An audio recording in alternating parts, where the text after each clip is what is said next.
My best friend Frank was soon to pick me up for a 4-day hunt, so I had to say goodbye to my wife. Frank loaded his pickup truck with everything he needed to hunt, dress, and transport his prey. We made sure that such preparation was the key to success. He threw back the padded bed cover and opened the locking drawer behind the cab. I put my rifle in the box beside him and my gear bag in a plastic box attached to the side. I climbed into the cab and took another look at the porch. The front door was closed. Frank pulled out of the driveway and headed toward the highway. We quickly made our way to an old cabin that had been in Frank's family for generations. The current owner was his Uncle Bob. However, Bob was no longer able to get around, and Frank became the primary user and caretaker. He has made some major improvements over the past few years, including better insulation and installing a more efficient wood stove so we don't have to huddle in the parkas all the time. For this season, he installed a satellite dish that not only broadcasts many channels, but also provides internet. "There's still no reliable cell coverage here," he said as he presented the upgrade, "but you can use WhatsApp over Wi-Fi if you want to call Maeve. You know, she doesn't expect a lot of contact, and I like to be out of touch sometimes, so I guess I won't tell her about the internet being here just yet."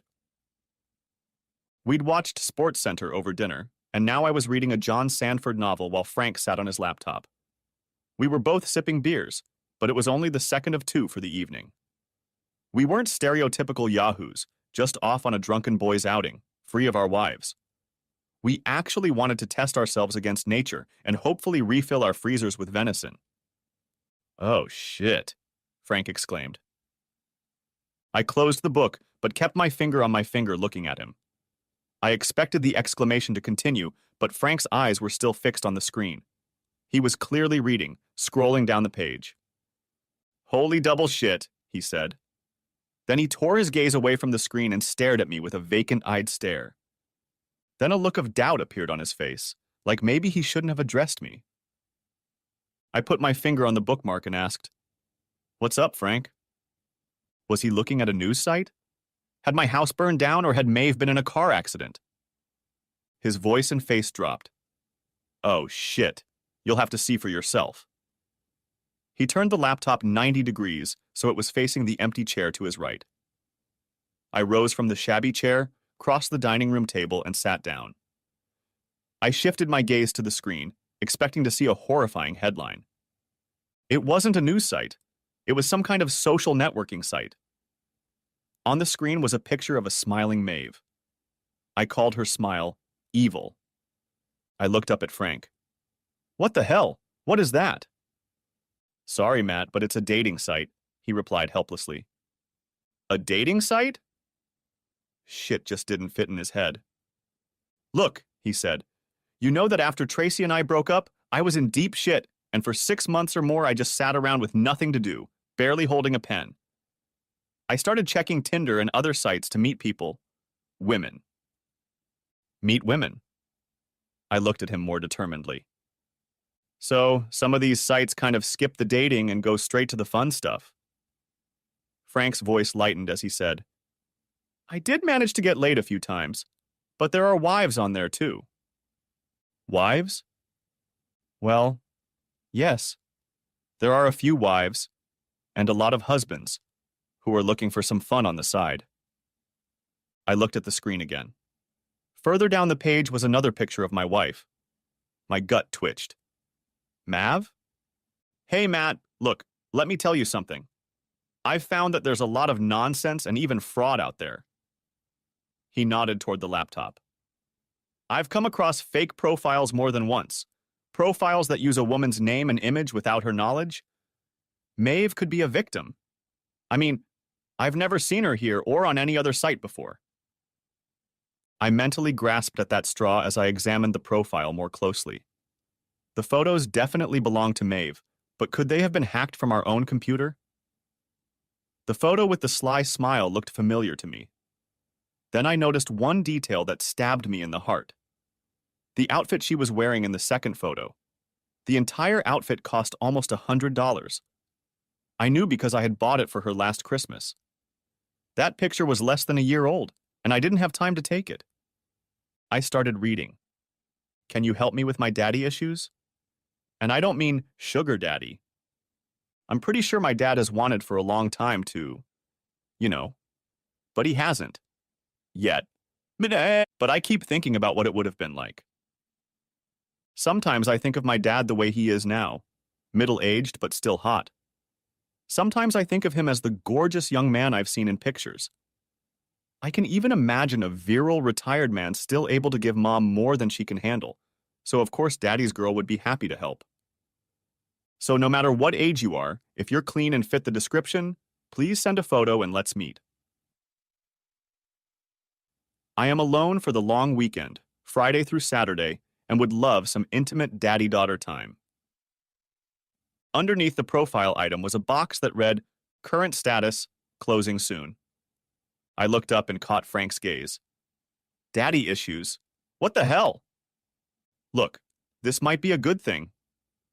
He must have seen my eyebrows fly up to my hairline because he hurried to continue. No, really, dude. Some of those cheating wives I was talking about? It's not that they're unhappy with their husbands or want to leave them. Sometimes they just have a certain zest they're uncomfortable sharing with him. Maybe they want to try it with a woman or a black dude at least once. Or do they have fantasies about daddy? Said I. Frank just shrugged. I looked at the screen again and continued reading. Then I got a lump in my throat, and I must have wheezed or something because Frank said, You found double shit. Double shit indeed. Dad's family comes from Greece and Italy, so he has a classic Mediterranean look. He has dark eyes and dark curly hair. He has a strong, straight nose, but a little Roman hump is normal. If that's you, I'm looking forward to a daddy-daughter date. And if you're 6 feet tall with the physique of a long-distance runner, it's going to be a very hot date. What? What? Actually? I know, Frank replied. I gotta say, Matt, I thought you were in on it, but the look on your face tells me otherwise. Not a damn clue, man. Not a damn clue. Frank and I were both totally confused because Maeve's father, Sean, is a pale-skinned Irishman with rust-brown hair. The description she posted on her profile didn't fit him, but it did for me. Then I got to the triple crap. Under the description of Maeve's dream, Daddy was another box that said, Join the chat room. I started scrolling through the messages where assholes were chatting with my wife. Then one comment just struck me. Hi, I've had a lot of time on my hands this past month. I hope you have a place for me. Almost immediately came a reply from my wife. Oh yes, I can definitely make room for you. Write to me and let me know when I can see you again. Did you have a good time last month? I can definitely make room for you. When can I see you again? Screw me. My wife wasn't looking for one date, but many, and had been for a long time. She's done this before, I said, stunned. I raised my eyes to Frank. Can you tell me how long she's been on this dating site? I mean, that's the way it is, isn't it? Maybe she's doing it for the money? I recoiled back in horror, half expecting Maeve to appear on the live feed from the camera. Frank turned the laptop toward him and began to mouse over the touchpad. As far as I know, it's just a dating site, nothing more. Oh, as I see you've already figured out. He walked around the site some more. Well, it's not set up like she's running a business. These sites are full of pros and semi-pros, but I don't see any warning signs. He added embarrassedly, I guess she can ask for advice from the guys who answer her directly, but everything points to her doing this for fun. He looked at the screen again and changed the subject. Okay, here comes an interesting variant. She also thought that once would be enough, I growled. If it really was only once. My shock was turning to anger. And she's having a whole damn weekend while I'm away? She tells that bastard she can make room for him? Whoa, Matt, whoa. It's not like she has a calendar here so you can see when she's free. It's like a pop-up site designed for speed dating, not long-term relationships. Make a date with her, I said. What? On her profile page, it says this pop-up site is about to close. Swipe right or whatever the hell it is, and see if she's available for a date this weekend. I want to know if she's really having fun while I'm up here in the mountains. Well, I could try to get a date, he said, though it was clear from his voice that it was the last thing he wanted to do. But I don't fit the description, and she seems to be serious. She wants to see a picture. It hit me again. She wants to see a picture of me. I wondered what she would say if she got it. Next chapter. I told Frank about my idea to set her up on a date using my picture, and he said he thought it was a good idea. Don't be one of those knuckleheads who lets it happen when he has a chance to stop it. I then reminded him that it was too late if she had done the same thing a month ago. That got him thinking. Then I said I could still ruin the fun of this month by writing in the chat room that I was coming home with a rifle and would be on the lookout for any assholes talking to my wife. Then he changed course and said it was probably best not to warn her. Look, she said she has Friday and Sunday free, so she'll make a date for that time. Frank and I took Friday and Monday each as vacation days to get the maximum amount of time to hunt on our licenses, so I wasn't expected home until Monday afternoon or evening. If you intervene in the conversation now or text her on WhatsApp, she'll have all the time before you get home to get her lies and bullshit together. His voice took on a distinct tinge of anger, and I remembered that his wife Tracy had seemingly left him out of the blue, only to find out months later that she'd had a long-standing affair with her boss. But if we go there now, you'll get there early enough to stop all this crazy nonsense, and you'll also be able to catch her cold and in person with proof. He nodded and grinned as he looked at a little girl's profile on his laptop. It was a little over 3 hours from home, and we discussed all of our options as we drove along the mountain roads and then the highway. The conversation was about how to prepare Maeve for tonight at our house, how to follow her to where her dates were scheduled, and how to ambush Dad when he arrived for his date. But the most serious conversation was about the divorce, which will probably take place whether or not dating is stopped this weekend. Frank's experience with divorce law was not a pleasant one, but his painful experience will hopefully be my defense against the worst. 2 hours later, we were on our third repeat of everything and drove the rest of the way in mostly silence. When we pulled onto my street around 10:45, Frank slowed down, preparing to stop in front of my house, but I said, "Keep going." He glared at me, but without saying a word, he pressed the gas pedal again. "Turn the corner and stop," I commanded. He did so, then looked at me again. There's a car parked on the street across from our house. I don't recognize it, and no one parks on the street here at night. Everyone parks in the driveway or in the garage. She's already started and she's doing it in our own house. Reaching for the doorknob, I said, "Thanks, buddy. You can get the hell out of here." "Screw it, man. We have a plan. We either go check it out together or we leave together and deal with it tomorrow." "No, I need to know that now," I said. "One way or the other." "Come on, Matt. We've already talked this through. If she's alone, it won't prove anything, but you'll still be screwed up in the head, and who knows what you'll say or do." "I need to know," I repeated. "Okay, plan B," he said, and put it in gear.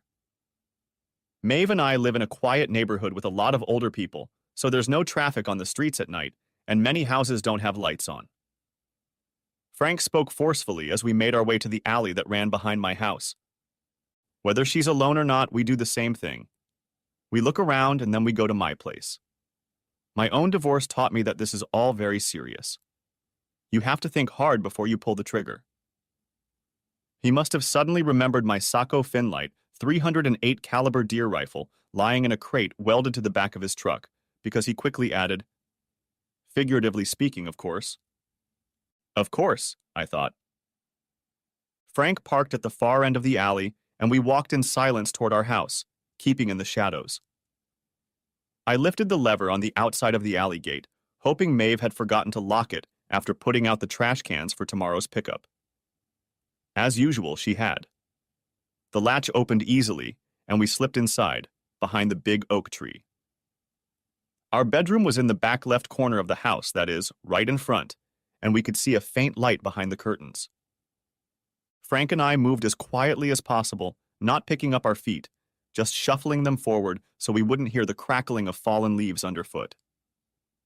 Our bedroom windows faced both exterior walls, and we crept up to the larger one at the back, Frank to the left edge and me to the right, near the corner of the house. I hoped to peek inside, but the curtain was doing its job in blocking the view. From 4 feet away, Frank shook his head, letting me know he couldn't see anything either. I moved toward the house and saw a line of light in the middle of the window. The curtains weren't fully drawn. I crept over and stuck my eyeball through the gap. I could see the bed clearly from the side. The bed, Maeve, and some old asshole. I was a second away from smashing the window with my fist when I remembered the Leathermen on my belt. It would do a much better job of smashing their deceptive world. I managed to open the top of the holster before I felt someone's hand on me, preventing me from pulling out the multi-tool. It was Frank. He put his finger to his lips and then grabbed my wrist to pull me away from the window. I resisted and was about to push or punch my best friend when suddenly he let go of my wrist and I fell back on my ass. I looked up at him and he threw his hands up in the air, turned around, and started walking towards the back gate. I caught up with him halfway down the alley and we walked together to his truck. I stopped beside it and looked at the vinyl upholstery, imagining there was a lockbox underneath. I knew it held not only 2 rifles, but a .357 Magnum and 2 cans of bear spray that we carried for protection in the mountain woods. He ignored the pleading in my eyes and reached for the doorknob. "We've been here too long," he said. When I followed him and closed my door, he started the engine and drove out of the alley. There was a grocery store 3 blocks away where our alley intersected with a large avenue, and he pulled into the nearly empty parking lot. The store closed at 10 o'clock, and probably only the employees' cars were still there. "Why don't I go in there and kick some ass?" I asked. We'd already discussed all this on the way back from the mountains, but I needed to hear the voice of reason again. "Because you'd end up in jail," he said, as he'd said several times before. "Besides," he continued, "it's not his fault. Sorry, dude, but he didn't seduce her like Tracy's asshole boss. Maeve invited him there. He probably doesn't even know she's married. And I need to proceed cold and cautiously if I want to get out of this marriage to my best advantage," I said in a dead, mechanical voice, repeating Frank's mantra from the ride home. Next chapter. Back at Frank's apartment, the first thing he did was lock all the guns, including the bear spray, in his gun cabinet. He strictly forbade me to go near the guns while I was still in shock. Then we sat down at the counter separating the kitchen from the living room. We may have limited ourselves to drinking in the cabin, but now Frank poured us each a shot of tequila, which we tipped into ourselves, silently proclaiming a toast to the screwed-up world. Then he poured 2 more, but we drank them down, washing them down with cold Pacifico beer. "She's cheating on you, with you," Frank pondered, returning to the strange, bewildering nature of the mystery, as we'd come to call it. "Maybe she's trying to get that spark back when you first met?" he suggested. "I wasn't 55 when we first met. And besides, it's not like our bed has gone cold. Maybe she really loves you and only wants you. But more of you? Maybe she thinks daddy is the best way to explain why she wants that particular type." I puckered my lips and shook my head to tell him what I thought of that idea, but he continued on, trying to turn it into a viable theory. I finished my tequila. "What if you didn't reprimand her for it, but instead brought up the idea of, opening up the relationship a little bit? If you helped her take care of her needs together instead of her sneaking around, you could control the situation and get some weirdness yourself." I cast another glance at him. This one said, "That's not going to happen in this universe." Then I held out my empty shot glass to pour another. Unsurprisingly, we overslept on Friday morning, but once we woke up and recovered a bit, we got down to the parts of yesterday's planning that still made sense. First, Frank drove me to the car rental agency, and I took their most unassuming sedan. Then I went to the bank, the services of which Maeve and I did not use. At the bank, I opened a checking account, using money from the trip that I had withdrawn from an ATM back on Wednesday. I was able to get an ATM card from the new bank on the spot, and the credit card was promised to be issued by the following week. The bank teller who helped me looked to be in his 30s, which is only a few years older than me. He didn't wear a wedding ring, but had a general expression on his face like a hunted dog. I had to give him a utility bill or something to confirm the address I wanted to use, since it was different from the one on my driver's license. But when I told him I was getting ready to get divorced, he immediately took pity and put in the condo address with no problem. I got the look on his face right. Here was another victim of the marriage wars. The guy walked me through downloading the bank's app to my phone, and before I left the branch, I transferred half of our savings account and 20% of our checking account to the new bank. I had planned to do half of everything, but the moody banker, whose name was Jim, reminded me that until I got rid of the mortgage, car loans, and credit card payments that automatically came out of our joint account, I needed to leave enough money there so I wouldn't ruin my credit rating on the way out. Apparently, he's seen some crappy stuff in the trenches of divorce. I thought about going to work and asking HR Finance to transfer my direct deposit to a new bank, but two things stopped me. First, I didn't want to have to explain why I was still in town and not away on a hunting trip. Second, I was going for some pretty drastic measures out of an abundance of caution, but I still didn't know what the hell was going on to ruin my 4-year marriage. The change in direct deposit and insurance beneficiary could wait until Monday. From the bank, I went to the T-Mobile store and bought a dual SIM phone with a top-of-the-line camera. I would be able to insert the SIM card of my current phone into the new one if necessary. For now, I kept the two phones separate, including putting a new contract in my name with my new address and bank account. I didn't want to make any changes to our family account yet, because that might trigger a text message for Maeve and alert her to what I was up to. Frank and I weren't due back until Monday night, and he convinced me to use that time to my advantage, despite the still strong desire to just walk through the front door and rip that cheating whore apart. Sir? Sir, is everything okay? I blinked and realized I was still sitting at the table with the T-Mobile employee. She was explaining how to switch between two SIM cards, and I was obviously following my dark thoughts, dreaming of retribution, and that dream was obviously giving me a scary look. I'm sorry, I said. I banged my knee yesterday, and these flashes of pain pierce me sometimes. Oh, that doesn't sound good. There was skepticism in her voice. I hope you feel better soon. Then she moved on to her examination, and I walked out of the store, limping. Frank and I met at Starbucks, and over a cup of coffee, we discussed the next phase of the plan. Then we headed back to my neighborhood to put it into action. We left Frank's big, eye-catching truck in the same supermarket parking lot where we had parked the night before, only now there were plenty of cars to hide among. Frank drove us in my rental car down 3rd Street to my house. This time, as we drove by, my car was still in the garage, but Maeve's car was gone. Nor was the red Hyundai Accent parked at the opposite curb. We reached the alley, and I jumped out and went through the back gate, which Maeve still hadn't locked. My first thought was, I really need to talk to her about this. Sure, it's a nice neighborhood, but she still needs to take basic precautions. Then I thought, damn, am I worrying about this? I shook off that confusing train of thought and decided I was lucky she was careless about security. Sure, I could have let myself right in the front door, but the retired neighbors might see me and then come up and ask why I was already back from hunting, or mention it to Maeve later. Best to stick to the spy shit for now. Frank went to take up his post in the supermarket parking lot. 95% of the time, Maeve and I got to our house by going down Tompkins Parkway in either direction and then turning onto 3rd by the supermarket. Keeping an eye on the house during the half hour I was supposed to be there was a little paranoid since Maeve is supposed to be at work, but better safe than sorry. At least I won't have to worry about fingerprints, I thought, as I unlocked the back door and entered the back room. The utility room had a hatch to the attic, and I used a pole with a hook on the end to fumble for the ring and lower the folding ladder. As I poked my head through the hatch, the walkie-talkie on my belt beeped twice. It was part of the pair we used to communicate while hunting. The double beep was Frank's signal that he was in position. Every 10 minutes he would give me another double beep as confirmation and countdown. I paused and jammed the transmit button for a long moment to confirm we had a good connection.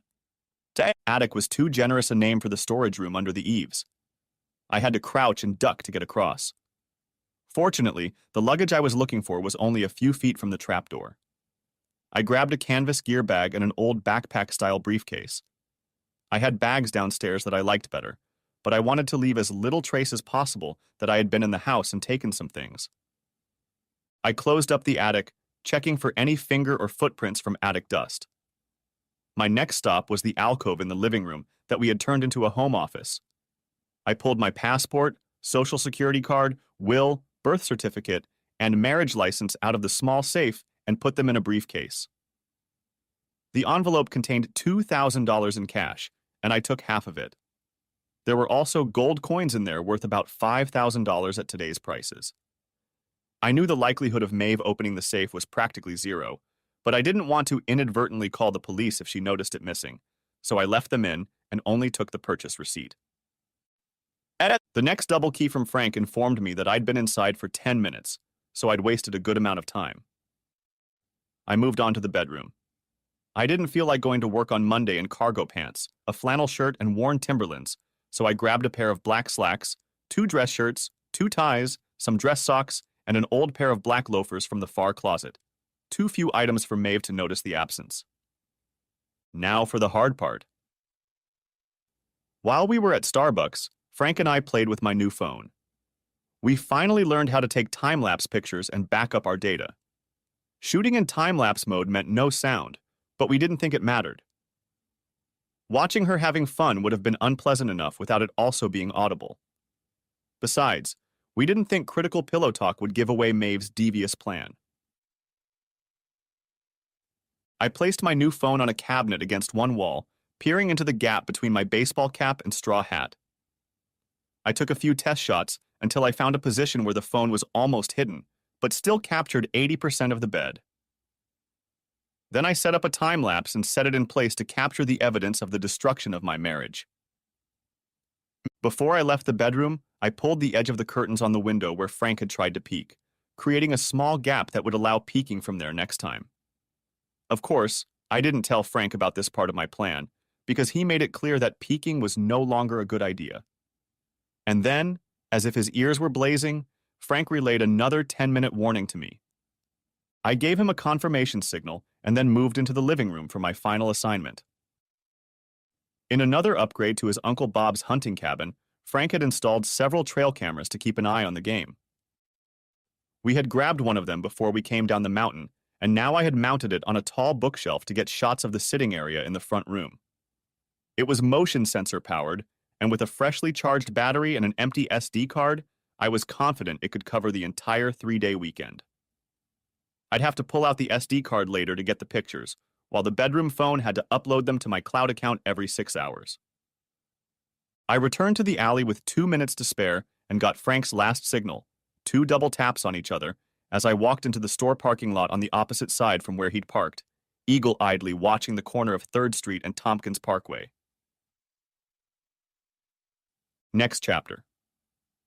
We had both gone through the KFC drive-thru and were now sitting at Frank's lunch table with food and papers scattered about. We each had notebooks with to-do lists and brainstorming notes. It was like a planning session for a hostile takeover of another company, which I had participated in as a business analyst on more than one occasion. I didn't have much of an appetite, but chicken tenders and fries were an easy snack. I was more interested in the double shot of Jack that Frank added to my Coke. "Okay, you should text her," he said. "Gotta keep things normal." Maeve knew the cell signal in the mountains was crap, and hell, she was probably counting on the fact that the lack of connection wouldn't prevent her from interrupting her date with an awkward call from hubby. But our tried-and-true method of partial communication was to always have a text sent, just in case I hit a streak while wandering through the mountains, and the phone was able to complete the sending process. I stared dumbly at the message screen. What the hell am I supposed to say? "Give me this," Frank said, snatching the phone from my hands. "You're going to say what you always do." He scrolled back a few pages, apparently taking a closer look at our usual text baloney. Oh, you're naughty. "No, we're not going to say that." "Okay, here they are, the usual texts on the run." He spoke aloud as he typed. "Hey, babe, we got here without any problems. The weather seems good. We'll be out on the trail early in the morning. We'll text again later. XOXO, Matt." He hit the send button and then started typing in a new number. Okay, next call is to my and your, if need be, lawyer. Frank said that Kelly DeWitt had saved him from more abuse in a system that favored the wife, even if she'd screwed it up herself. He also noted that even though he knew he was losing in court, he was pleased to see that Tracy was clearly upset that her husband's divorce attorney was a 30-year-old woman as beautiful as herself. The phone was picked up in DeWitt's office, and I listened as the attorney apparently got on the line, and Frank took a couple minutes to exchange a few words and introduce me. He handed me the phone. "Hello, Matt?" spoke a pleasant contralto. "I'm afraid Frank didn't tell me your last name." "This is Karis, but please call me Matt." "Okay, Matt. Well, first of all, my condolences. I understand this all happened unexpectedly and pretty ugly." "Yeah, pretty damn ugly." "Oh, please excuse my language." She laughed. "Don't worry about it. If you can't blow off steam with your lawyer, who can you?" I still felt bad about my mistake, but relaxed a little at DeWitt's words. Frank had told me she didn't like to be cocky, had warned me about it, so I let go of my anxiety. "So, are you my lawyer? Do I need a lawyer?" "Well, let's start with the second question. I realize this is about infidelity. Are you willing to forgive that and possibly resolve it with counseling?" "Hell no." "Good. Then are you willing to use the court's online system and file on your own?" "You have that right." "That's only for people who aren't at fault, isn't it? I can't take the case to treason?" "That's right. If you want to file for a no-fault divorce, you'll have to go through the hearing process. And if you want to use infidelity to affect alimony and the like, I'd strongly recommend getting an attorney involved." "Okay, Kelly, that's what I thought. So, can you represent me? Frank says you did the right thing by him." "Snap! Did Frank tell you how much it cost to get our firm involved?" "He did." "Well, I'll tell you what, Matt. Our prices have gone up a little since then, but since you're consulting Frank, I'll charge you the same as he did. Sound fair?" "Yes, I agree. When can we meet?" Matt, this is going to sound a little cavalier, let's put it that way, but I'll be honest with you. If what Frank told me is true, it's a very interesting case and I'd like to pursue it. I can fit you into my emergency schedule on Monday morning if that would suit you." I put my hand on the microphone and said quietly to Frank, "She wants to start right away because the case sounds interesting." He grinned and shrugged. "I told you, man." "Miss DeWitt," I said. "Yeah, that would be great. Should I bring my proof?" "Your proof?" she asked. "Do you already have your proof? I take it you just discovered the deception." "Yes, but we took screenshots of her online profile before it closed, and Frank and I both saw her doing it with some guy last night. And today, I installed a camera in my bedroom that should catch any other bad behavior over the weekend." "So she actually advertised online looking for partners?" "She said if a guy caught her eye, he'd get a really hot date." DeWitt thought for a moment. "And she was looking for guys who looked like you?" "Yeah, I still don't know what the hell that all means." "Look, Matt, I don't want to get ahead of our meeting on Monday, but I just want to ask, haven't you ballooned to 300 pounds since you got married?" Yes, Frank had warned me about Kelly's bluntness, but it still caught me off guard, and I answered her blunt question directly and with a slight rebuke. 6 feet, 180 pounds, which is 5 pounds heavier than when we got married, but now I lift weights more and run less. I did 2 10K runs last month, though. As for the second one, it's 6.5 inches and still good for 10K. After a short pause followed, "Good, that's good to hear."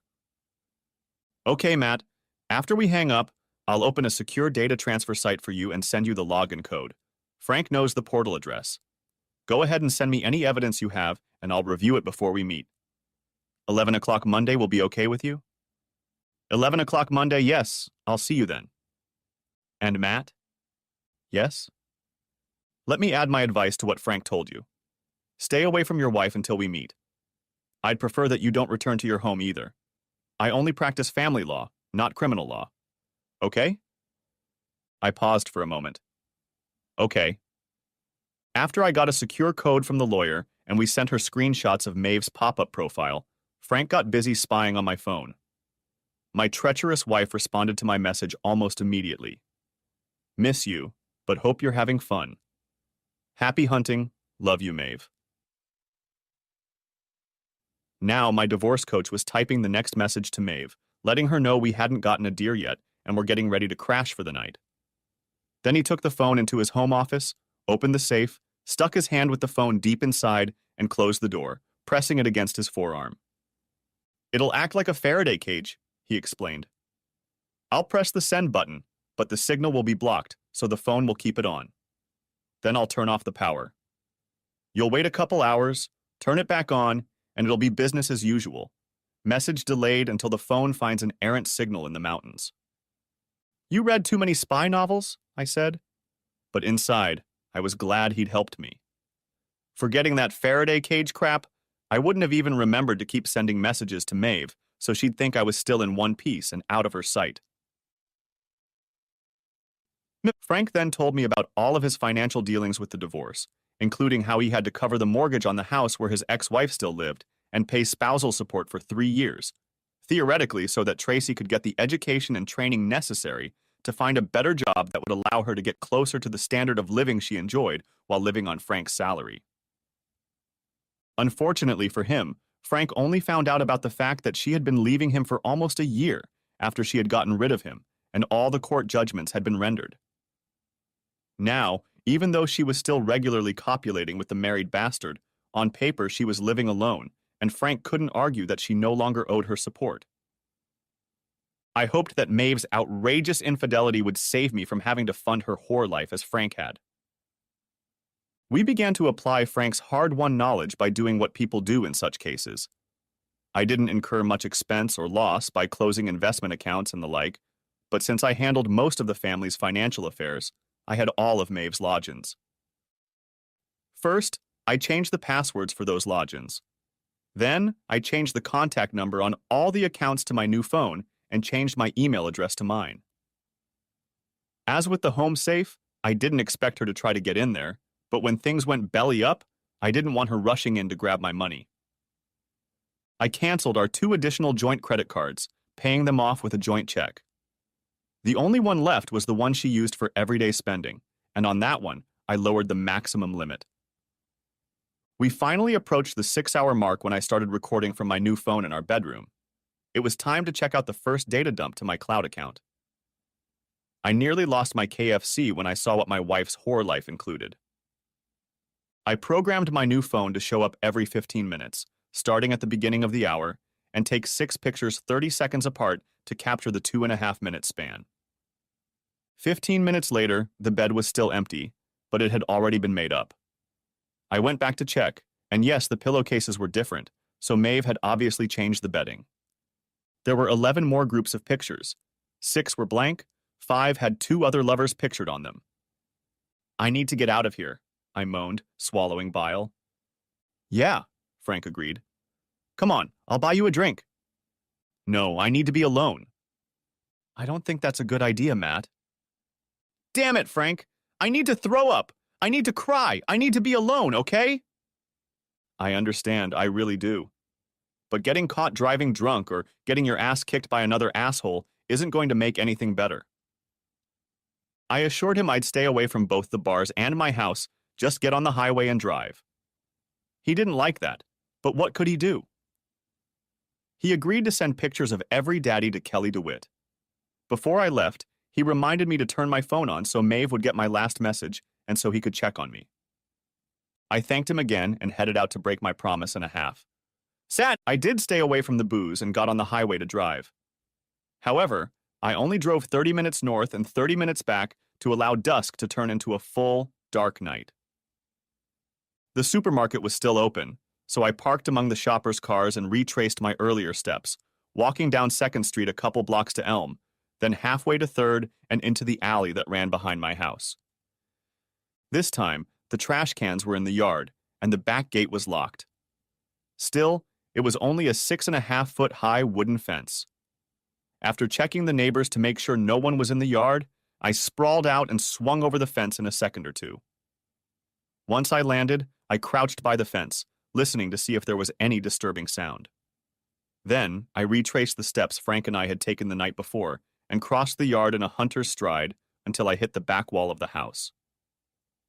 The gap between the curtains I had set up earlier that day was still in place, and I had a clear diagonal shot of our bed from its lower left corner.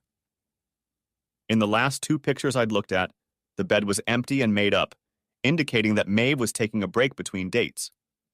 That wasn't the case now. I was already headed for the back door when the phone in my hand beeped. An incoming message. I ignored it. I had already stepped onto the first step of the back porch when the phone vibrated and buzzed with an incoming call. This time I looked at the screen. Frank. I dismissed the call. I jumped up and almost shrieked when I suddenly heard it. "I see you, asshole!" booming out of the darkness behind me. I turned around. There, looking at me through the back fence, was Frank. He must have been standing in the bed of his truck. "Get your ass over here or I'll start honking." I crept toward the fence, making a lot more noise than I'd like, but if I didn't get this asshole out of the alley, 911 would be called a bunch of retirees make the best neighborhood watch. "What the hell?" I hissed at him. "Exactly," he hissed back. "She's in there with some damn toy soldier. I'm going to teach him some manners." I was seriously flustered. "Get your ass out of here or I'll call the police myself."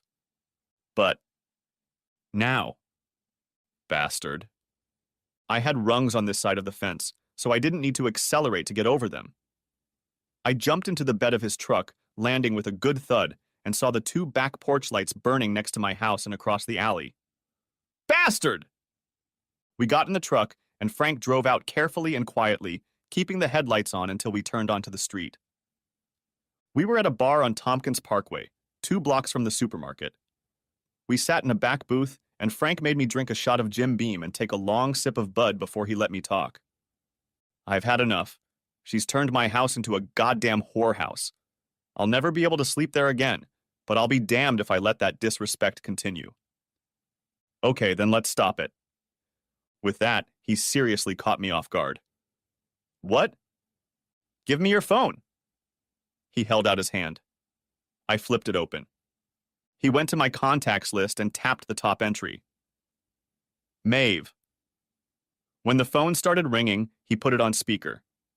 It went through 5, almost 6 rings. Then my wife picked up the phone, gasping. "Matt? Why are you—" I mean, what a nice surprise to get a call instead of a text. "You must really miss me." "Hi, Maeve. It's me, Frank." "Frank? Why are you calling me when Matt—" "Oh God, something's wrong. Is Matt all right?" "I'm afraid not, Maeve. He's had a little accident. I don't think it's too serious, but I might be taking him down the mountain tonight, and I wanted you to know." "Oh my God, what happened? Can I talk to him? What's wrong?" "Look, calm down.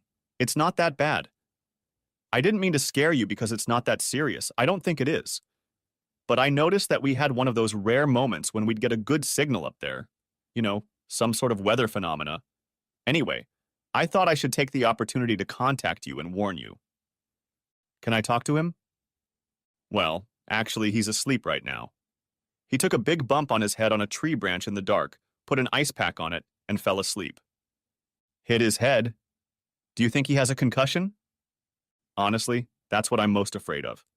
It's probably just a bad bump, but I'll wake him up every couple hours during the night, and if he's acting weird, I'll drive him down the mountain to the hospital in White River."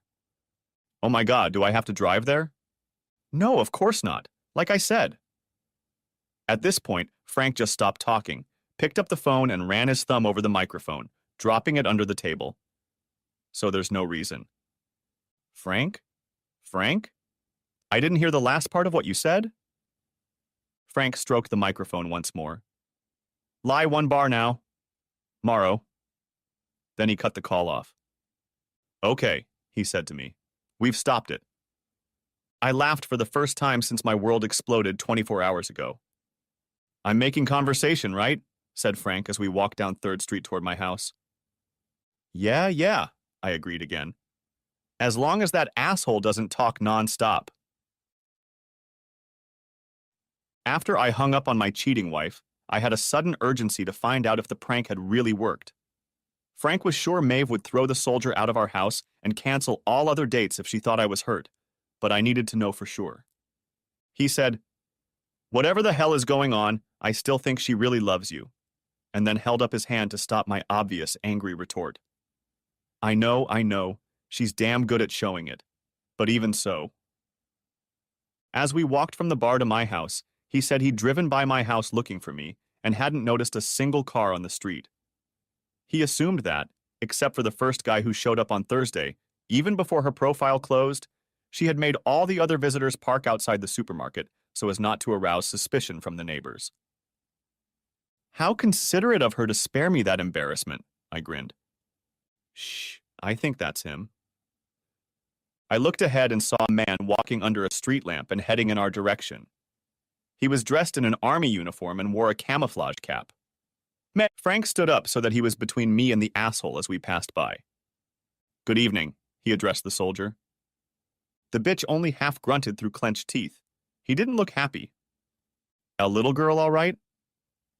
Frank stopped and turned to the back of a passing soldier. The guy stopped in place and slowly turned toward us. A little girl? I don't know. Shit, Frank said, turning to look at me. He does look like you when you were younger.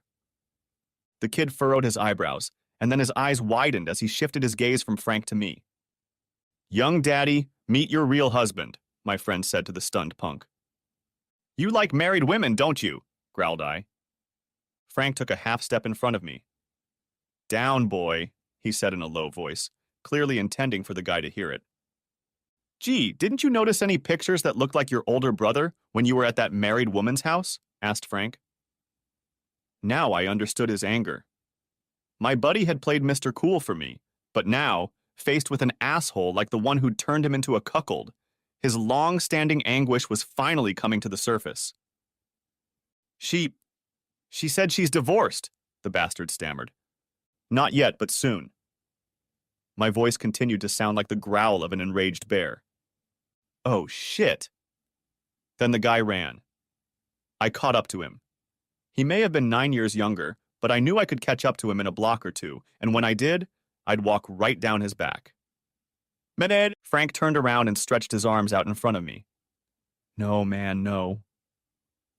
For the second time in 2 days, I was close to tossing my best friend aside, but then I saw the misery on his face. I lost Tracy to a cheater. I don't want to lose you that way, too. I released the tension, but I still wanted to pounce on the soldier boy. You've already lost the main battle, kid.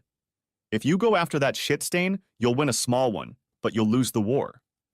Attacking some kid isn't going to get you back Maeve or respect. It's just going to make you look like a public laughingstock, and then possibly jail time. I felt my shoulders slump as I watched him do the same. Maybe I'll beat him up a little, I finally said. Maybe in 6 months or so, after we give you a good alibi, he grinned.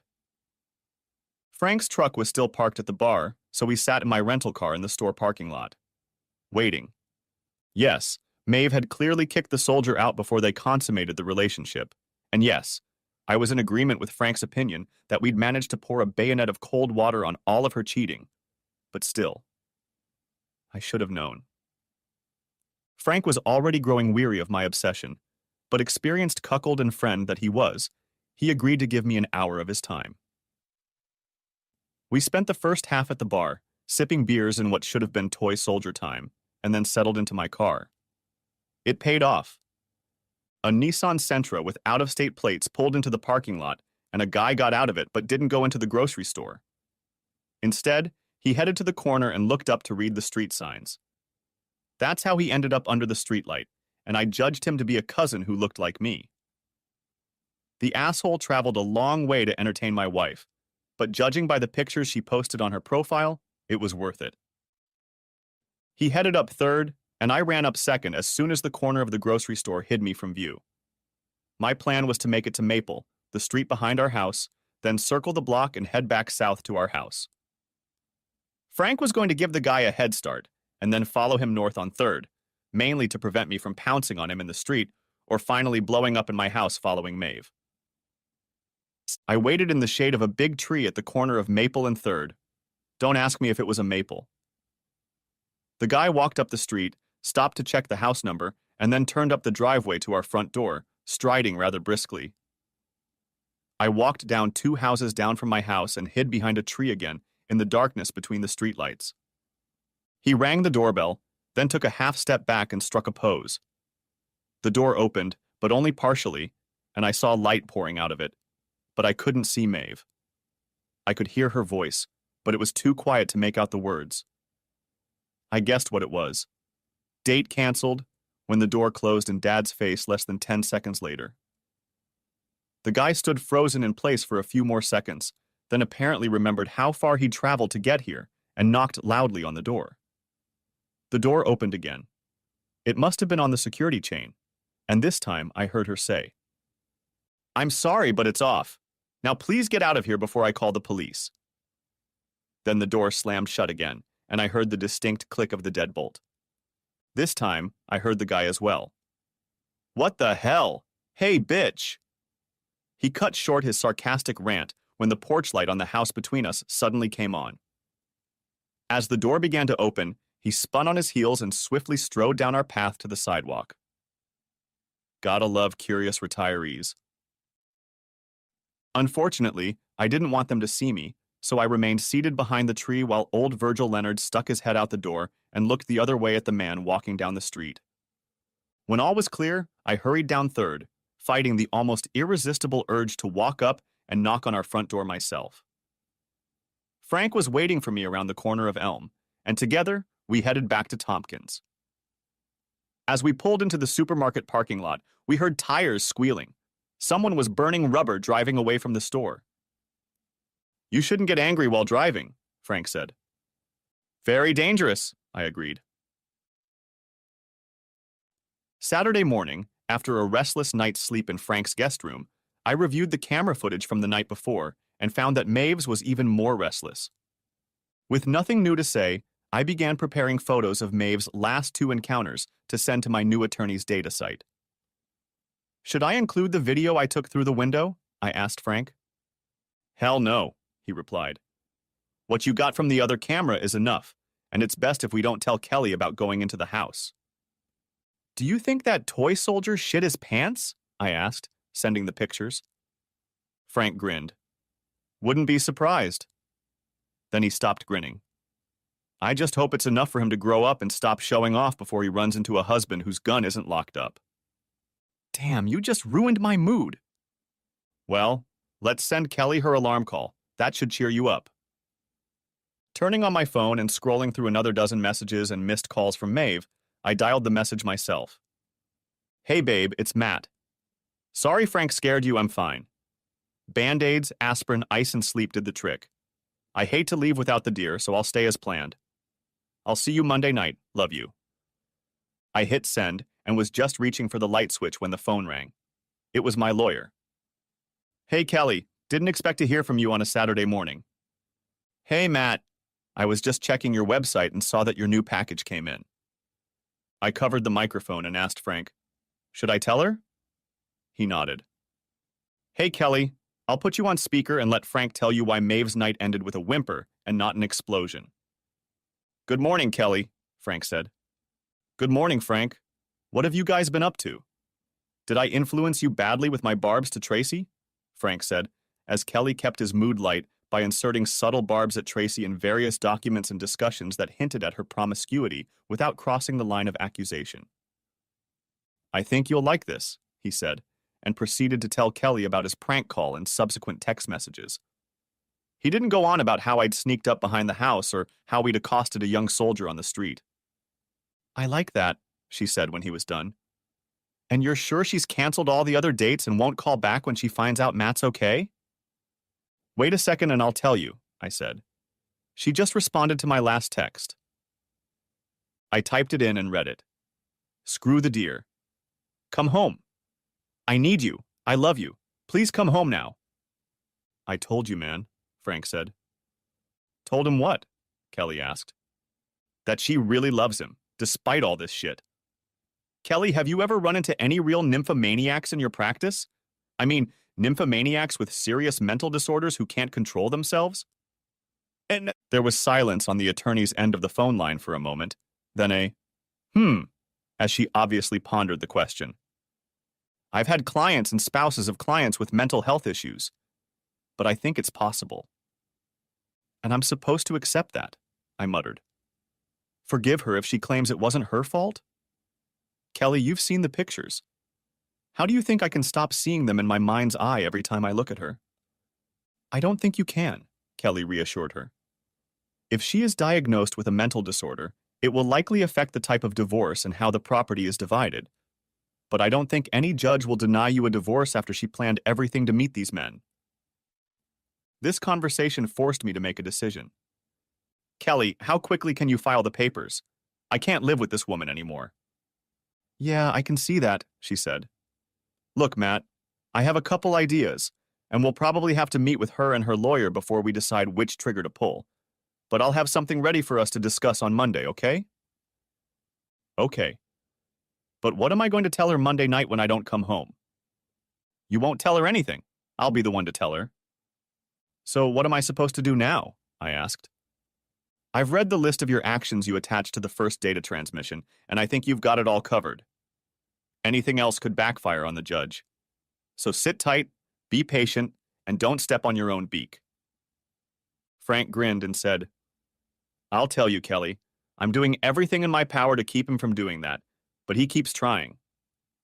Speaking of which, Kelly said, Matt, didn't you say you were still good for 10K? Frank and I froze and stared at each other wide-eyed. Was my new lawyer, who Frank called hot, asking about me not having erectile dysfunction? Yeah, I think I said something like that, I offered cautiously. Good, then run along. Bye, boys. And off she went. The phone rang again, only this time it was Maeve, and I turned it off. To take Kelly's advice and go for a run, I first had to go to the mall and buy new sneakers and other gear, since I obviously didn't bring anything with me on the hunt. Frank went for a run with me, which meant I had to stop at 3 miles because that was already well beyond his comfortable distance since he only runs occasionally. I still felt like a caged tiger, so Frank came up with another way to vent his held-back emotions. We put the rifles back in his truck and headed toward the mountains again. This time, however, we drove only an hour before we arrived at the shooting range where we went before every hunt to shoot the rifles and regain our skills. I was shooting 4 times as much as Frank, so it was no surprise that he finished cleaning his rifle much earlier than I did and went to talk to the shooting master. I noticed that during the conversation they both glanced at me now and then. Well, what did he say? I asked Frank when we were back on the southeast road. Frank didn't mince words. He said he'd seen it before and asked me if I could keep you from shooting at anything but paper targets. I said I could. Frank kept his word, immediately moving my rifle from the safe deposit box to his gun safe as soon as we got back to his apartment. The rest of the weekend passed in torture, with Frank acting as governor, keeping my mental engine from stalling. We watched Marvel movies, but he wouldn't let me look at the spy pictures anymore. We drank really good whiskey, but he would only pour me another shot after I'd had a couple Coca-Colas, club sodas, or coffee in between. He also managed my correspondence with Maeve, keeping me from reading her messages and telling her, as he did me, that I was doing pretty well and had come very close to bagging a deer, so really wanted to continue on Sunday. Then on Sunday, he sent a morning text saying that I had gotten in deeper and planned to spend most of the day in a tree stand. She's already starting to call you an asshole for not coming home, he told me with a laugh. Wait until she gets served with divorce papers, I replied.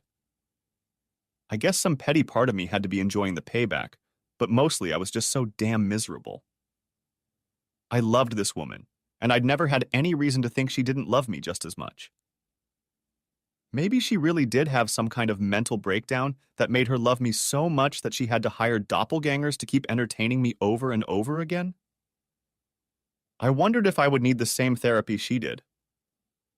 After the 4th sleepless night in a row, I woke up Monday morning feeling exhausted but firmly back in the divorce camp. For better and for worse, in sickness and in health, that was as far as it could go. Maeve had too much planning to make it happen, and too much pleasure was on her face as she was whisked away by one daddy after another. We started the day by texting Maeve that we had both been so close on Sunday, and that we were leaving again this morning and probably wouldn't be back until tonight as originally planned.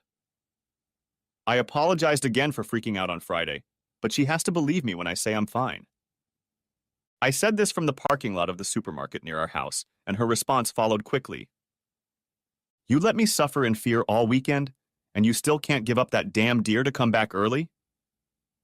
Well, maybe you should just go with Frank to his place, because now I'm not likely to want to see you right away. I had to smile, sensing the irony in her suggesting I do what I'd been planning all along. 15 minutes later, her car came down 3rd Street and turned right onto Tompkins, her usual route to work. I drove up and parked in the alley behind our house. I wasn't trying to go completely undercover this time, but I also didn't want to incur a visit from the neighbors by parking out front. When it was clear, I went up and climbed the fence again and then entered the house through the back door. I got my camera from the living room and my new cell phone from the bedroom. Then I grabbed a full-sized suitcase from the 2nd bedroom, which served as a pantry and closet for now, and was planned to be a nursery in the future. Well, so much for that plan. My heart ached even more when I thought of how far her betrayal had gone in shattering my dreams. I filled my suitcase with more clothes and this time took the gold coins out of the safe, as well as my laptop. I figured she had already heard the bad news from Kelly before she realized I was in the house. Back at Frank's, I pulled the SD card out of the camera and plugged it into the computer. Brushing my teeth vigorously, I went to the room I was occupying and, fully dressed, collapsed onto the bedspread. I lay like that, covering my eyes with my forearm, until Frank called me and told me the videotaping was over. When I walked out into the open-plan living room, Frank was in the kitchen making breakfast sandwiches in the microwave for breakfast with Jimmy Dean, and his coffee maker was bubbling. Ah, the bachelor life. Dad, you should take a look at the rest of the camera footage, he said. It'll make you feel better. My laptop was on the coffee table in front of his couch, and I settled in front of it. And then I noticed the shot of whiskey standing next to the Dell. 9 o'clock on a Monday morning? Another sign of my entry into the life of divorced men. Well, why not? I tipped back the shot and braced myself to look at the computer screen. Frank was right. The video from Friday night to Monday morning was far more entertaining than anything I'd seen before, and also informative. After Private Little Jerk was pointed at the door and his successor was locked out, we continued to see snippets of Maeve activating the motion sensor, pacing restlessly around the house, usually with phone in hand, talking or texting, trying to ascertain the condition of her injured husband. This continued throughout the night. Saturday and Sunday it happened again, with Maeve looking very irritated and increasingly angry as I apparently brushed off all her concerns and requests to come home in favor of getting my holy grail, a large multi-point hunter. However, I paid particular attention to the way my wife cleaned up. I hadn't noticed it in previous videos, but a few items that would normally be in the living room were missing, but were now back in place. They were mostly pictures that showed me. Frank was sitting next to me. We were eating sausage cookies and drinking black coffee. Damn, I said. She really erased me, didn't she? Guess that guard wasn't lying when he said Maeve filed for divorce. Wait a minute, go back, Frank said. Go back to the end of Friday. What did you see? I asked, going back to one of the earlier clips. Look at her hands, he ordered. Maeve was strutting back and forth across the living room, both hands raised and actively texting. What? I then answered my own half-asked question. Oh, no rings. I skipped ahead, clip by clip, to about 10:30 Saturday morning. Okay, here they are. She really did play the role of divorcee to the last. Kelly DeWitt, Esquire, had gotten up from behind her blonde wood desk to greet me when the firm's secretary directed me to her office door. Now she stood, still holding my hand after a handshake, but already stepping back. She was indeed a striking woman, about 180 centimeters tall, in a well-tailored suit that emphasized her slim but firm figure. But I resolutely kept my eyes on her. Dark amber, with a slight almond shape. She, on the other hand, was blatantly shifting her gaze from her toes to the top of her head, with a noticeable pause in the middle. 6 feet, 180, long-distance runner with a bit of muscle in the last few days. I suppose that means I can accept the rest of your self-description as true as well. Thankfully, she phrased it as a statement rather than a question, because I had no idea what I was supposed to say next. Please have a seat, Matt.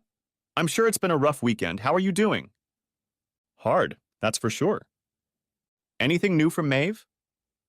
I'd sent her a few messages from my wife, including the one asking me not to come home. This just came in while I was parking the car. I held out my phone to her. Baby, please, please, please ignore my last message. Yes, I'm mad as hell at you, you idiot, but I need you to come home as soon as possible. I'm dying here without you. Please, Maddie, please. Okay, Kelly pondered. If my feelings are correct, it doesn't seem like your wife did what she did to get rid of you. What's more, I have a feeling that once she finds out that you know, she'll never try it again. Hell, she might not even try again. I'm supposed to rely on that anyway? And there's no way I can pretend it didn't happen. No, of course not. But if she explains the reason and promises it won't happen again, is there any chance you'll forgive her and continue your marriage? Kelly raised her hand to stop me when she saw my mouth open for an obviously angry response. I have to ask about reconciliation, Matt. The judge is going to insist. And I mean, I get the feeling you really do love her. I do. But I don't see how I can. You've seen some pictures and short clips, but you didn't have to sit through an entire episode of grabbing a tiger by the tail. Only later did I realize that Kelly didn't need to ask what I meant by that comment. Apparently, old Tiger Pop made an impression on Miss DeWitt, too. She simply said, I understand, yes. But like I said, I practice family law, and we have to at least figure out if the family can be saved, not destroyed. And you have to keep in mind that Maeve will likely fight to keep you two together. She won't be able to force me to go to marriage counseling, which I'll have to pay for, like she does in divorce stories, will she? Kelly chuckled. I'm sure not in this case. Okay, let me tell you what I have in mind, and then we'll need to work out the property and financial details. If you want it filed as soon as possible, we need to prepare a settlement plan. Since I'm getting a divorce for infidelity, do I still have to give her half of everything and pay alimony since my income is twice hers? Kelly spent the rest of the morning answering these and other questions, and by 1 p.m., including working on the deli sandwiches she had delivered, she had sketched out a plan that seemed to help me get out of my broken marriage with the least amount of damage to my position and finances in the future. It was time to pull the trigger, and I nodded to my trigger-happy attorney, Kelly DeWitt, to fire. She put my phone on speakerphone, then hit the speed dial button for my soon-to-be ex-wife, Maeve.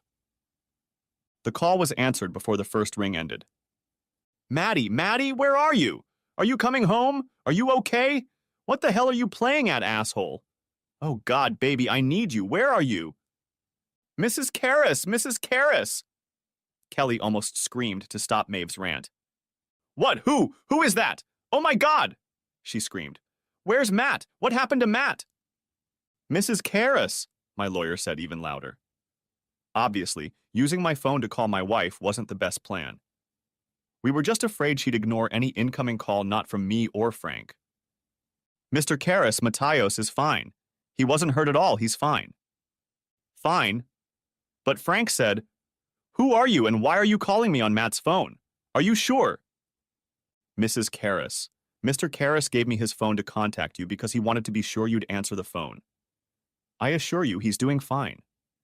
In fact, I'm afraid that Mr. Spinner's reports that Mr. Karras was injured were a hoax, and here I would like to offer you my personal condolences for the unfounded fear they have cast upon you with their antics. Kelly stuck her tongue out in my direction. A prank? A prank?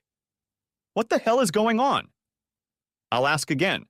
Who are you, and why are you calling my cell phone, Matt? Mrs. Karras, let me repeat that I'm using Mr. Karras's phone with his permission, and I should also let you know that this call is being recorded. Do you mind? Maeve's voice trailed off, still angry and frightened, but even more puzzled. It's being recorded? Why? Who are you? Mrs. Karras, my name is Kelly DeWitt, and I'm an attorney with Green Family Law in Springville. Your husband, Matthios Karras, has assigned me to represent him in the dissolution of your marriage. The dissolution? Yes, ma'am. Mr. Karras has informed me that he would like the dissolution of the marriage to take place as quickly as possible, but that he has no interest in bringing the whole sordid affair into the public eye unless necessary. A sordid affair? I easily pictured Maeve, stunned, glassy-eyed, able only to repeat Kelly's words. I wondered if she was even standing on her feet. Yes, Mrs. Karras. Normally we would just serve you with a divorce notice, but Mr. Karras is hoping we can reach an agreement that will avoid the courtroom. The purpose of this call is to notify you of what is happening and to advise you to contact your attorney as soon as possible and have him contact me. Attorney? Yes, ma'am. Do you have a pen and paper handy, Mrs. Karras? I'll give you my contact information to give to your attorney. What? No, I don't have any. Okay, that's not a problem. After I hang up the phone, I'll send you a message with all my contact information. However, after that, the phone will stop working and you won't be able to contact me or Mr. Karras through it. But I need to talk to Matt. This is all wrong. It shouldn't have happened. We love each other. And is he there? I need to talk to him. This can't be. I'm sorry, Mrs. Karras, but Mr. Karras isn't ready to talk to you, so you need to have your lawyer contact me to relay any message from Mr. Karras. I'm hanging up now, Mrs. Karras. Please have your attorney contact me as soon as possible. Have a good day. She hung up as Maeve began to say the next sentence. That went well, she said, as she sent a text message with her office information to Maeve's phone and then disconnected hers. Her words were sarcastic but sounded sad. Are you okay? I asked, though it seemed like an odd reversal of our roles. I like protecting wives, husbands from abusive spouses, but cases like this make me sad and tired. There's something strange going on here, Matt. I think you're doing the right thing, the only way possible, but I don't sense any vindictive connivance on your wife's part. For whatever reason, maybe even her uncontrollable addiction, she's blown up the center of her life, and neither of you will walk away happy. Screw me. I'm not even 30. Have I already seen the last happy day of my life? Kelly shook her head and body vigorously to break out of the gloom. No, she said. It sucks, and it's going to suck for a while, but it's not the end of the book, just this particular chapter. As part of our services, we're going to connect you with a therapist.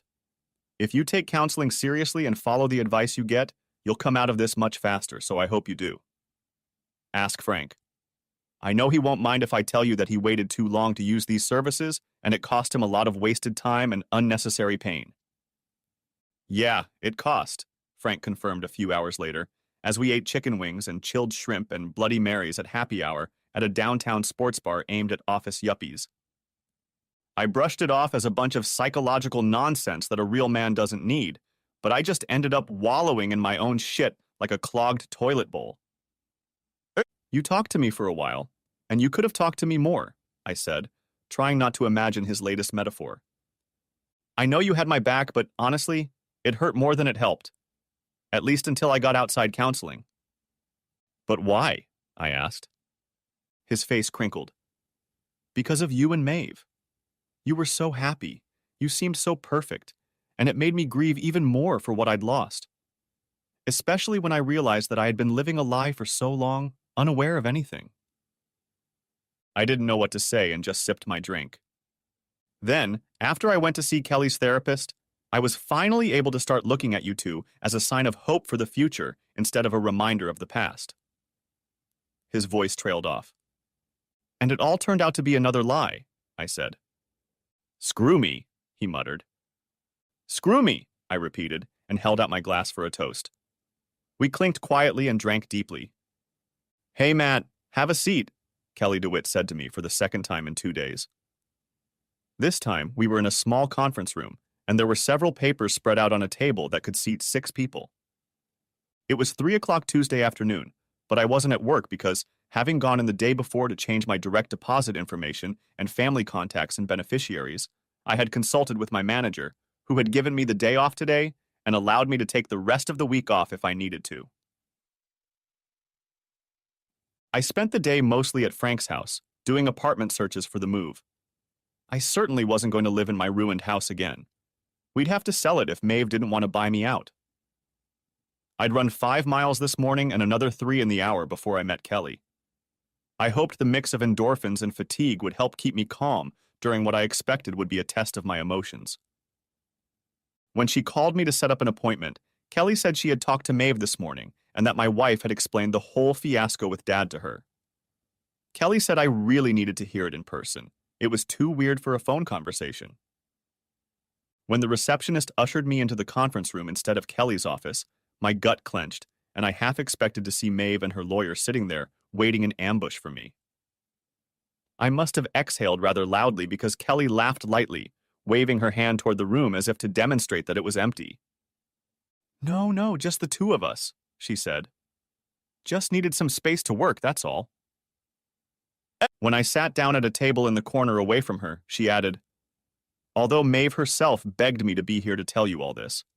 If this were a TV show, it would be a classic showdown. Then I guess I'm glad it's not television, I said. Kelly gave me a wicked grin. But as I thought about her yesterday after we met, I realized how glad I was that she wasn't the slightest bit like Maeve. Kelly said, I think I'm going to see a surprised and shocked expression on your face, but I can only imagine how much better it would be if you heard it from your wife's mouth. Stop escalating the situation, I said. Hear what? That she did it all for you, she said. I'm sure she got more than she expected, I said with a shocked look. What the hell? I finally said, barely stopping the profanity. The smirk disappeared from her face and she placed one hand on top of mine, where they suddenly clenched into 2 fists on the tabletop. The knuckles of the thumbs and index fingers of each hand touched their twin fingers on the other, and all knuckles turned white from the sudden squeeze. That bitch claimed I was some kind of willing cuckold? My voice rose and my hands moved to the edge of the table, ready to push off so I could stand up and... Kelly almost swung over the corner of the table and grabbed my wrist firmly.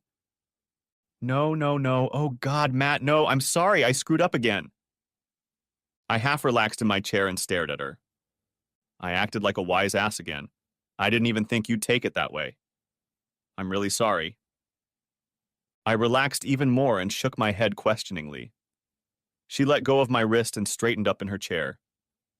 Maeve didn't say anything like that. She's actually very upset that you found out and dumped her. Dumping her. I hadn't thought of it in those terms, but that's what I did, wasn't it? Then what do you mean you did it all for me? The baby, she said in a quiet, pathetic voice. It hit me at once. We'd been trying to have a baby for 11 months.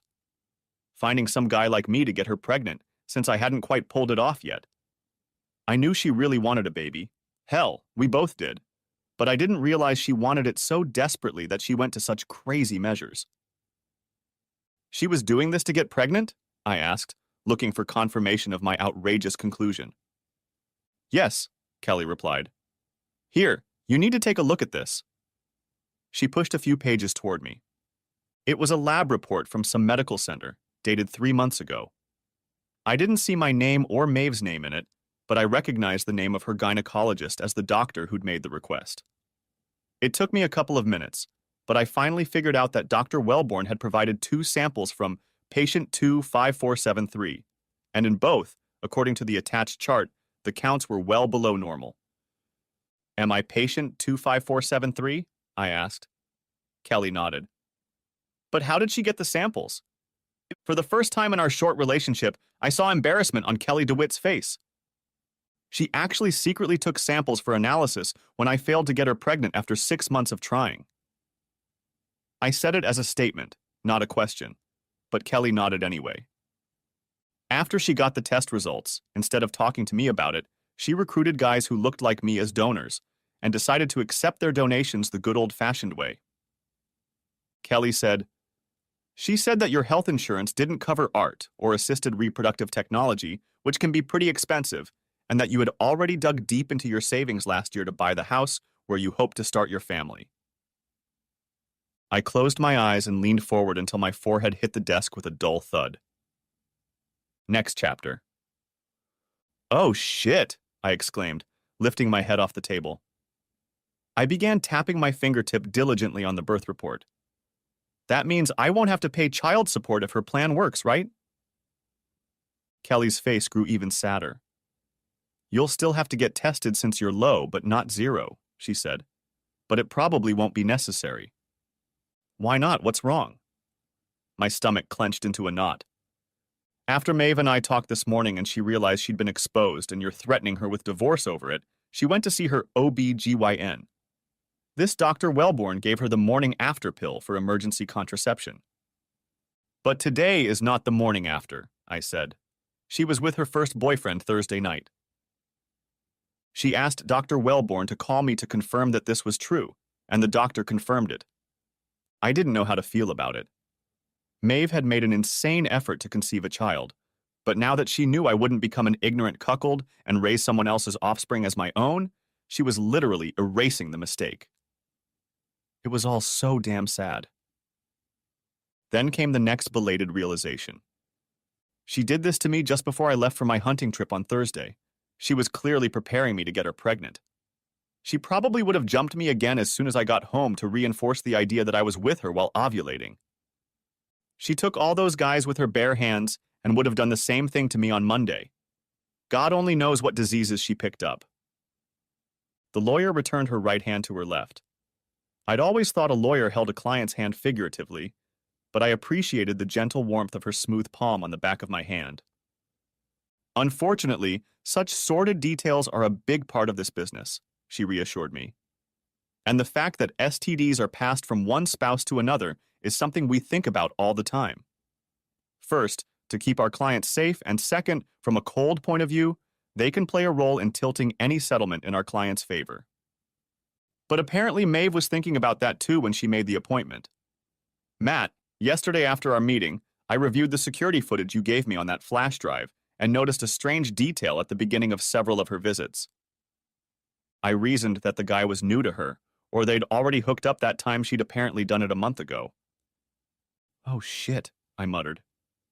What? Kelly asked. She did it a month ago too. I still have to take the test. Uh-huh, Kelly stretched out. She admitted to that too, though she insisted it was the first and supposedly only time. She said she was only able to sneak in for one night, some story about visiting a sick sister, and only met 3 guys in 2 days. When that didn't work, and your long hunting weekend coincided with her next ovulation cycle, she decided to reach out to more donors to increase her chances of getting pregnant this time around. Again, she vowed to return to fidelity afterward. Until it's time to have a sibling for my child out of wedlock? I thought we agreed we wanted at least 2, and possibly 3 children. I shook my head, trying to shake off the heartbreaking thoughts of losing my dream family. Did you say something about the camera video and how it had something to do with STDs? Yes, Kelly picked up on it. When you watched the camera footage, did you notice how she often looked at the smartphones of her visitors shortly after they arrived? Yes, she did. I figured she was checking to see if they'd actually been invited. Kelly's face turned grim. Turns out she was checking their current STI and HIV test results. Disbelief must have been reflected on my face because she continued. Yeah, I know, right? But they get tested regularly. So what?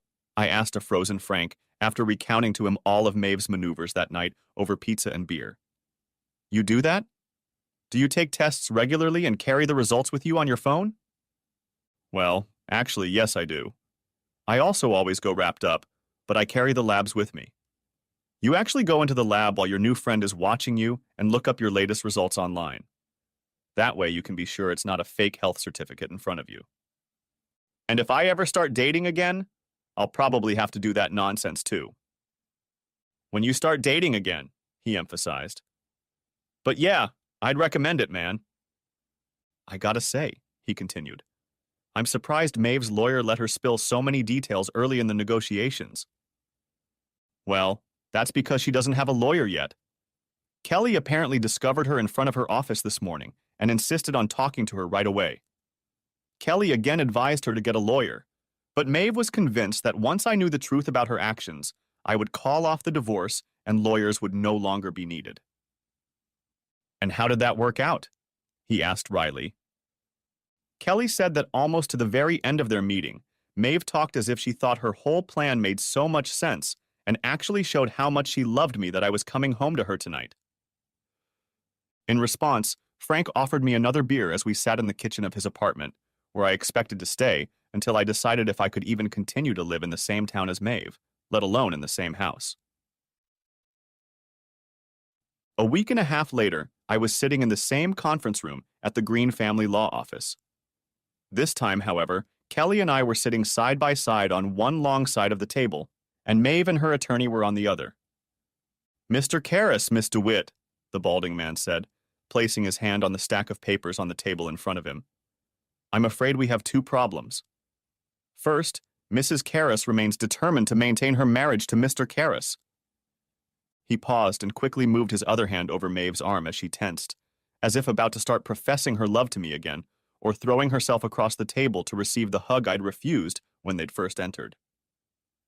Apparently, lawyerly hand-holding is a real skill, and I wondered if there were seminars on it in law school. When Maeve reluctantly sat down, he continued. "Second, if reconciliation proves impossible, the proposed agreement," he tapped his finger on the papers, "is completely insufficient. It talks about a 50-50 division of property, but it doesn't include all the assets that should be considered marital, and the proposed spousal support is too small and too short-lived to significantly reduce the standard of living my client enjoyed during the marriage." I felt Kelly's foot touch mine under the table as if to say, "I told you so." I nodded my head faintly, acknowledging my mistake. Though no, I couldn't call it a mistake anyway, because it was the right thing to do. "Mr. Philpott," Kelly cut in, "I hope you're considering the fact that Mr. Karras has agreed to pay 60% of your own fees as part of the assets you count. It also shows a remarkable sense of justice on the part of a man who has been incredibly wronged. The judge will certainly take note of this if we are unable to resolve these issues here, and they are left to the discretion of the court." Yes, I was really going to pay for the lawyer working against me. I wanted this damn case to be over with, but since I really thought Maeve was deluded, not cruel, I needed her to be treated fairly. Not in the sense that she still got half of everything I owned, including a future for a while, but in the sense that she wouldn't have to move in with her parents in Idaho or to a shitty KPD in a disadvantaged part of town.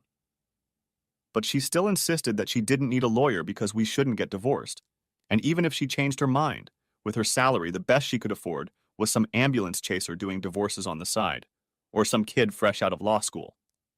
So I advised Kelly to find someone for her case. Not the best in town, but someone in the top 50%. "And also," my deceptively nice lawyer continued, letting Mr. Philpott's retort pass by, "when it comes to quality of life, what about my client's quality of life? You've seen the evidence, Mr. Philpott. What do you think has happened to Mr. Karras's quality of life if he has to imagine those images in his head every night?" It was a bit histrionic, but Kelly wasn't really exaggerating. I struggled. I'd already had 2 sessions with a therapist, and so far I couldn't say it was helping, but both Kelly and Frank assured me it would eventually. Ironically, the psychiatrist's consultation was covered by my health plan, even though there was no need for art, which could have prevented its necessity. "I'm so sorry, Maddie. So sorry," Maeve sobbed. Philpott squeezed her hand again. "Miss DeWitt," the 50-year-old man said, as if his much younger counterpart still had much to learn. "While I can certainly sympathize with how Mr. Karras found out about his wife's attempts, the laws of our state state that these matters do not play a role in the division of marital property or the awarding of spousal support. In the case of a petition for a non-negotiated dissolution of marriage, Mr. Philpott," Kelly snapped back, "but if your client doesn't agree to the negotiated offer to end the marriage you hold before you, then we won't file that offer if we have to go to court." She put her hand on her own pile of papers, which was considerably thicker than the one Philpott was referring to. "This petition for dissolution of marriage will be filed because of your client's fault, and the only reason will be his adultery." She slid the packet toward Philpott. "The settlement terms in this case are much less generous than the first." I saw his hand tremble, as if he wanted to open the package, but the professional held back. Okay, I'd gotten Maeve a fair enough representation. While making the facts of this case public would be incredibly embarrassing for Mr. Karras, I suspect the same may be even more true for Mrs. Karras, especially when you consider that we will subpoena the names of all the participants in your client's multiple affairs to testify in court and conduct a paternity test on the child she tried to conceive with them. Maeve gasped, then made a sound of black sadness. Okay, stop it, shouted an indignant Philpott. There's no need to be so rude and belligerent, Miss DeWitt. You know perfectly well that Mrs. Karras has taken measures to avoid any such conception, despite her keen desire to add a child to Mr. Karras's family, a desire which he warmly shared. My baby, our baby, whispered I. Kelly not only placed her hand on top of mine, but pressed the top of my foot with her own. But it would be ours, Maeve exclaimed. It would be ours, yours, and mine. The lawyers quickly agreed to a short break to consult with their clients, and Kelly dragged me into her office while Philpott led Maeve outside for a walk in the parking lot. As I was saying, Philpott picked up as we reconvened, Mrs. Karras was brave enough to go to the drastic measures forced upon her by her husband's stubbornness to prevent the conception of a child, even though, I should add, it could have been Mr. Karras's own child. Kelly stood firmly on her feet, clearly sensing that I was ready to pounce on the table myself and pound my wife's sanctimonious mouthpiece. My attorney changed things up a bit, and her next words were softer, more understanding, and directed at Maeve. We understand that Mrs. Karras made a very difficult decision and did the right thing under the circumstances, and Mr. Karras and I recognize the pain she must be feeling from that decision. Kelly shifted her gaze back to Philpott. Unfortunately, it has not yet been medically determined whether your client's intervention was successful. It happened so late that she may indeed be pregnant. The only way to preempt my client's well-being is to prevent this threat, so to speak, at the root. I furtively glanced at Maeve. She was a naturally pale woman, but now she looked terribly gray, and I was afraid she might faint and fall to the floor. Kelly continued. There is a provision in the no-marriage proposal that would deem the paternity of any such child as not belonging to my client. However, Mr. Karras will agree to take a paternity test to confirm that assumption. If we have to go down the path of guilt, we will naturally demand the same of any of the child's possible fathers. Kelly wanted to add something like, if she decides to carry the baby, but I vetoed that. There was enough blood on the table already to twist knives. Now it was Maeve's turn to press her lawyer's hand. Apparently, they'd been discussing their next steps during the break. All that aside for now, Philpott said, we'd like to go back to Mrs. Karras's first position, not to file any of the divorce petitions. Instead, she and her husband should go to counseling together and together find a more acceptable solution to resolve their shared desire to start a family.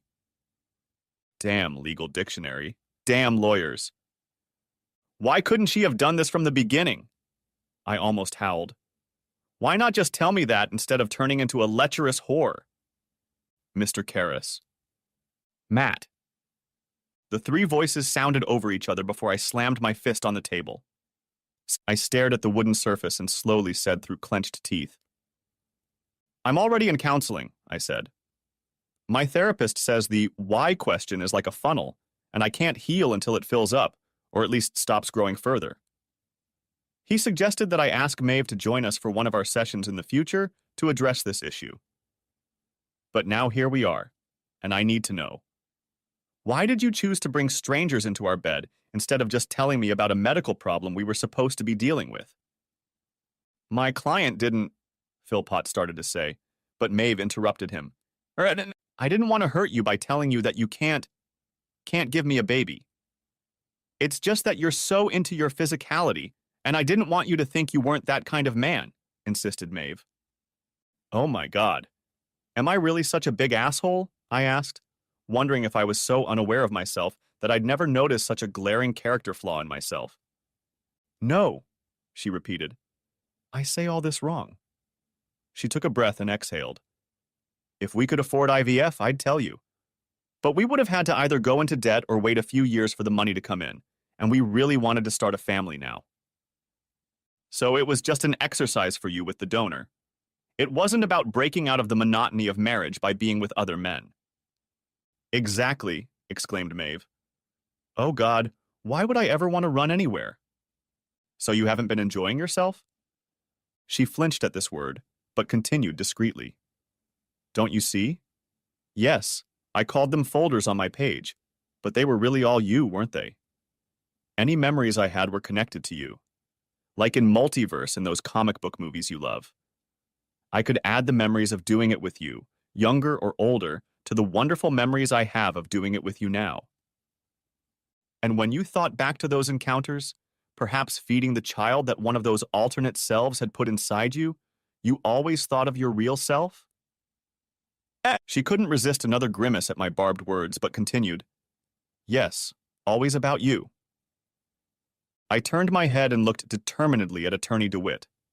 She raised her eyebrows slightly in question. I nodded just as silently. She reached for the other folder circled in red, the nuclear option folder. As I spoke, Kelly slowly pulled out a series of photos and placed them side by side in front of Maeve and her lawyer. The 8x10 color photos Kelly laid out were from the front and back cameras in the house, as well as one of the videos I had taken Friday night while spying. I noticed that my wife's complexion changed from gray to green. Maeve's face turned pale when she finally saw her actions through my eyes. She barely made it to the trash can by the conference room door before she threw up. Epilogue. Our house on 3rd Street sold quickly, and although we'd owned it for less than 2 years, it had increased in value enough for us to pay off the mortgage and cover some of our moving expenses. I left Frank's apartment for a more work-friendly condo, and Maeve did move back to Bumfuck. I suppose the thought of running into her at Starbucks was overwhelming to her. However, she was able to move into a small apartment rather than her childhood bedroom. She wasn't pregnant. My ex had also found a decent job that allowed for a reasonable lifestyle in such an inexpensive neighborhood. I was glad, because while the child support I'd been paying for 5 months wasn't a real strain on me, I was pleased to know that she wouldn't suddenly find herself destitute when it stopped after the 6th and final month. Of course, she had brought this misfortune upon us both, and the thought of her mad betrayal still gave me no peace. But she was the love of my life, and I had no doubt that her remorse and regrets were genuine and as deep as my own. Her last letter said she still hoped we could reconcile. That's pretty damn unlikely, as my British friend would say. Still, dumping anger and despair and actively working on them was a major component of my ongoing therapy. Frank and Kelly were right. Regular counseling did indeed lead me to stop thinking of myself as a huge loser whose life was essentially over, save for another 40 or 50 years of dull gray monotony. As for Tracy, apparently her labor value in the office wasn't valued too highly by the other executives in the firm, and she ended up as a barista at one of those Starbucks where Maeve was afraid to run into me. Tracy blamed Frank for her troubles for some reason, even though there was no indication that it wasn't just an accident. Nevertheless, the police checked him out properly and found witnesses and surveillance footage that clearly showed he was at a Foo Fighters concert that night when his former rival was eating bark.